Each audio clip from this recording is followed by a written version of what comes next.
Bienvenue sur le tuto de automatisme.net. Aujourd'hui, je vais vous présenter la carte électronique de la marque SEA référence Get2DG. La Get2DG remplace la Get2. Aujourd'hui, elle est pourvue d'un écran digital qui vous sert à rentrer dans le menu. Alors, c'est ce que l'on retrouve chez la plupart des fabricants. Vous pouvez constater que le boîtier est assez volumineux par rapport à la plupart des boîtiers du marché.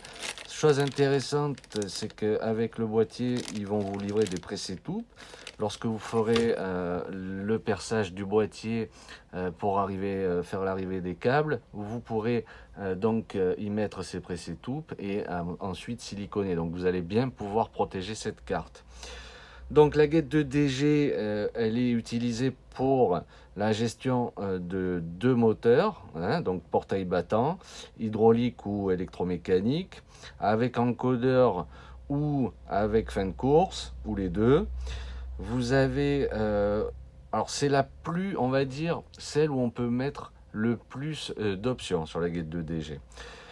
Ici, nous avons fait quelques raccordements. Vous avez ici le moteur 1, moteur 2.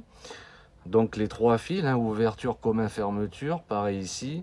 Les bornes 34-35 ou 39-40, ça sera pour l'arrivée des condensateurs. Donc si vous remplacez une carte où les condensateurs étaient soudés à la carte, pensez à racheter des condensateurs mais filaires. Là, donc vous avez l'arrivée d'alimentation. D'origine, la carte est livrée avec les deux shunts blancs là, qui correspondent à la barre palpeuse 1, barre palpeuse 2. Nous avons, pour vous montrer un petit peu le fonctionnement, shunté tous les fins de course et shunté la cellule 1, cellule 2. Donc la première chose à faire lorsque vous mettez sous tension la carte, ce sera bien entendu de faire un contrôle des sécurités, voir si tout est OK.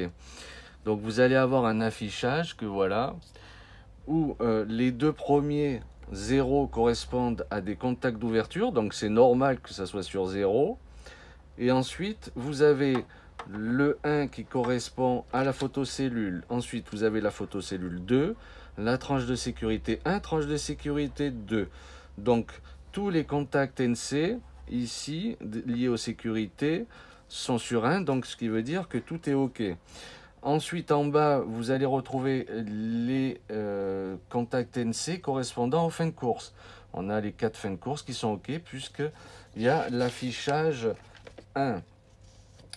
Donc, idéalement, quand vous alimentez la carte, c'est de bien vérifier, contrôler, grâce à cet affichage, le bon état des entrées. Alors, la première chose que vous pouvez faire une fois que vous l'avez alimenté, et avant de procéder à l'apprentissage du temps de travail, puisque cette carte fonctionne en temps de travail, c'est de programmer une télécommande. Pour cela, vous appuyez sur Down pendant 5 secondes et ensuite vous appuierez sur la touche de la télécommande. Et votre télécommande sera mémorisée. En appuyant sur OK, vous pourrez sortir de la programmation. L'apprentissage, lorsque vous rentrez dans le menu, la première chose, le menu 1 correspond au langage. Donc, si vous faites OK, vous allez avoir plusieurs types de langues. Vous sélectionnez bien entendu le français, vous faites OK. Et ensuite, vous pouvez basculer sur l'apprentissage du temps de travail directement. Les autres menus, vous pouvez le faire juste après. Donc, l'apprentissage du temps de travail, on se balade dans le menu, ça correspond au menu 9. Voilà, programmation, je fais OK. Et là, nous avons la programmation. On peut démarrer la programmation à l'aide du bouton Up.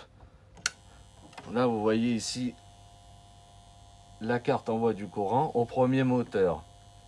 Alors, bien entendu, on n'a pas de moteur, donc on va couper. Alors, chose essentielle, quand vous faites ce type de programmation, idéalement, vous déverrouillez les moteurs.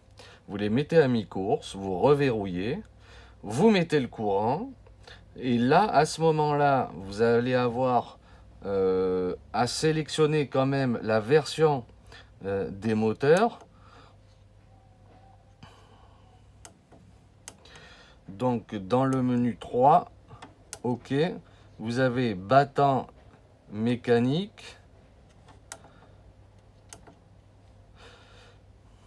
hydraulique,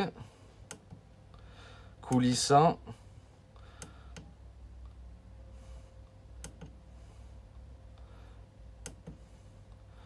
voilà, donc admettons on sélectionne hydraulique, OK. Une fois que vous avez fait ça, donc les deux vantaux sont à mi-course, vous faites la programmation comme je vous ai indiqué sur le menu 9.